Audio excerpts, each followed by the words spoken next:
చందమామ కథ తుమ్మెదల మెట్ట. పూర్వం అనగా ఒక సుమారు 200 సంవత్సరాల క్రిందట సింహాచలం దేవాలయంలో ఒక విచిత్రం జరిగింది. అదేమిటంటే, సింహాద్రి నరసింహస్వామికి కృష్ణమాచార్యులు అనే అంతరంగిక భక్తుడు ఒక ఆయన ఉండేవారు. ఆ వైష్ణవోత్తముడు భక్తిపూర్వకంగా మధురగానం చేసేసరికి స్వామి మెచ్చుకొని అతని ఎదుట ప్రత్యక్షమై ఆచార్యులు పాడే పాటకు అనుగుణంగా నృత్యం చేసేవారు. ఇలా జరుగుతూ ఉంటే ఆచార్యులో ఒక విధమైన గర్వం బయలుదేరింది. సింహాద్రినాథుడికి నేనే ప్రియమైన భక్తుణ్ణి, స్వామికి నేను ఎంత చెబితే అంత అని మనసులో అనుకునేవాడు. ఇదే సమయంలో విశిష్టాద్వైత మతాన్ని ఉద్ధరించినటువంటి శ్రీ రామానుజ స్వామివారు దిగ్విజయ యాత్ర చేసుకుంటూ ఈ దేవాలయానికి విజయం చేశారు. మహానుభావుడైన రామానుజ స్వామిని అవతార పురుషునిగా గాంచి అందరూ అనేక విధాల గౌరవిస్తూ ఉండగా, కృష్ణమాచార్యులు మాత్రం నమస్కారమైనా చెయ్యక, నా అంతటి వాడను నేనే అనే అహంభావంతో ఆయన వైపే చూడటం మానివేశాడు. సర్వజ్ఞుడైన రామానుజాచార్యుల వారు ఈ పాటి గ్రహించలేరా? అతని మనస్సుకి పట్టిన గర్వాన్ని ఇట్టే తెలుసుకున్నారు. ఆయనే స్వయంగా కృష్ణమాచార్యుని పలకరించి వినయపూర్వకంగా, స్వామి కృష్ణమాచార్యోత్తమ, మీరు నాకొక్క ఉపకారం చేసి తరుణోపాయం చెప్పాలి. ఈ రాత్రి సింహాద్రినాథుని సన్నిధానమందు దేవరవారు గానమునర్చి ఆ దేవదేవుని ప్రసన్నునిగా చేసుకున్న తర్వాత దాసునికి ముక్తి ఉన్నదా లేదా అని అడగండి. వారు ఏమి సెలవిస్తారో వినండి. తర్వాత మీకు మోక్షం ఉన్నదా లేదా అని కూడా ప్రశ్నించండి. స్వామి చెప్పే ప్రత్యుత్తరం జాగ్రత్తగా తెలుసుకొని రేపు ఉదయాన ఈ దాసునికి తెలపండి అన్నారు. ఈ మాటకు కృష్ణమాచారి చాలా సంతోషించాడు. ఏమంటే, అవతారమూర్తి అని ఎవరికైతే లోకమంతా జోహారు చేస్తున్నదో ఆ రామానుజుడే తనను ఈ విధంగా ఆశ్రయించటం కంటే కావలసిందేముంటుంది?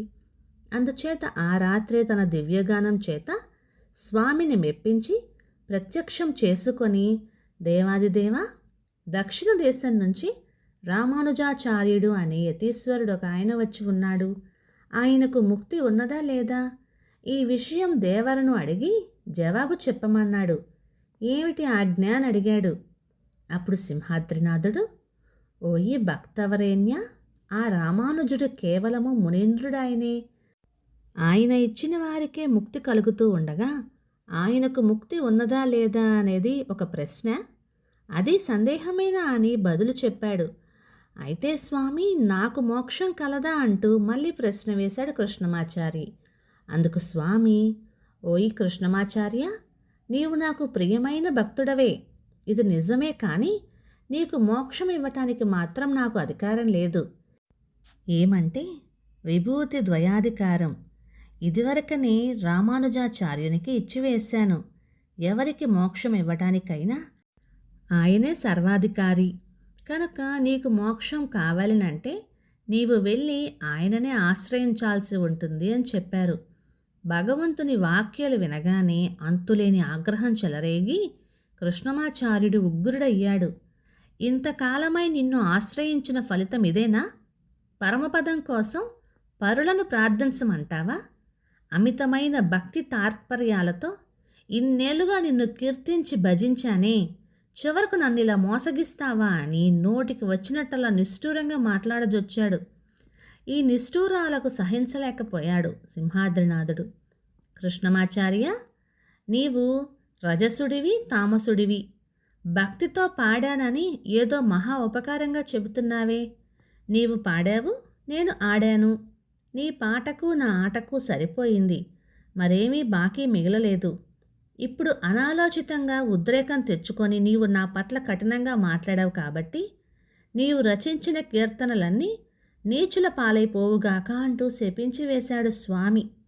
దేవుడిలా శపించేసరికి ఆయన భక్తుడైన కృష్ణమాచార్యునికి కూడా తీవ్రమైన కోపం వచ్చింది. ఓయి అప్పన్నా, సమస్తము నీవే అని నమ్ముకొని ఉన్న నన్ను మోసగించావు. నా జీవితమంతా నాశనం చేశావు. ఇదిగో, నేనే గనక నీ నిజమైన భక్తున్నైతే నీ ఆలయమంతా ఒక్క రీతిగా 7 రోజులు మండి గోపురాలు మండపాలు అన్నీ కళాకాంతి లేక పాడుపడిపోవుగాక అంటూ సింహాద్రినాథునికి ప్రతిశాపమిచ్చాడు. సింహాద్రినాథుని శాపం వల్ల కృష్ణమాచార్యుని కీర్తనలన్నీ నీచుల పాలైపోయినాయి.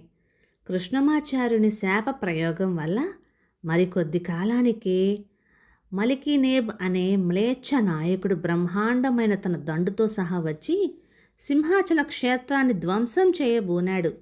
క్రూరుడైన ఆ యవనులు ఆలయాన్ని ముట్టటించి ఆక్రమించబోతారనే వర్తమానం మహాభక్తుడు మహాకవి అయినటువంటి గోకులపాటి కూర్మనాథునికి ముందుగానే తెలిసింది.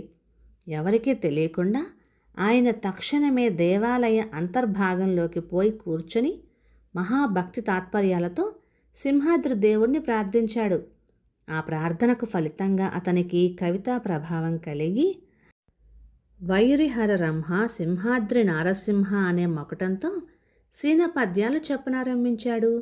ఈ పద్యాలలో కూర్మనాథ కవి ఆ యవనులో నర్చే ఘోరాలను శాంతింపజేయమని శత్రుక్షయము చెయ్యమని కోరాడు. సింహాద్రి దేవుని దుర్బలత్వాన్ని హెచ్చరిస్తూ 60 పద్యాల వరకు ముందు నిష్ఠూరంగా వర్ణించాడు. కూర్మనాథుడు 68వ పద్యం చెప్పిన వెంటనే కవిచంద్రుని భక్తికి సంతసించి స్వామి గండు తుమ్మెదలను సృష్టించాడు. ఆ తుమ్మెదలు యవనుల సేనను మర్దిస్తూ వాడి అయిన తొండాలతో పొడుస్తూ చీల్చి చెండాడుతూ సుమారు 10 మైళ్ళ దూరం వరకు శత్రుదండును పారదోలినాయి. ఈ ఢాకకు తట్టుకోలేక యవనుల దండు వాల్తేరుకు 1/2 మైలు దూరాన ఉండే ఒక మెట్ట వరకు పారిపోయింది. నాటి నుంచి ఆ మెట్టకు తుమ్మెదల మెట్ట అనే పేరు వచ్చింది. తుమ్మెదల మెట్ట ఇప్పటికీ ఉన్నది. విశాఖపట్టణానికి అది శ్మశాన వాటికగా ఉపయోగపడుతున్నది. ఈ విధంగా కూర్మనాథ కవి సూక్తుల వల్లనే సింహాచల క్షేత్రానికి క్షేమం కలిగింది. తర్వాత కూర్మనాథ కవి తన నరసింహ శతకంలోని స్వామి మహిమను కొనియాడుతూ కొన్ని క్షమాపణ పద్యాలను కూడా చక్కగా వర్ణించి చెప్పాడు. కథ సమాప్తం. ఇక ఈ కథ 1951 జనవరి నెల చందమామలో వచ్చింది. రచయిత ముద్దా సోమప్ప శాస్త్రి గారు, పరశువాకం నుంచి. ఇక ఈ కథ మీకు నచ్చినట్లయితే లైక్ చేయండి, షేర్ చేయండి. ఇలాంటి మంచి తెలుగు కథల కోసం మన ఛానల్ని సబ్స్క్రైబ్ చేయండి. Thank you.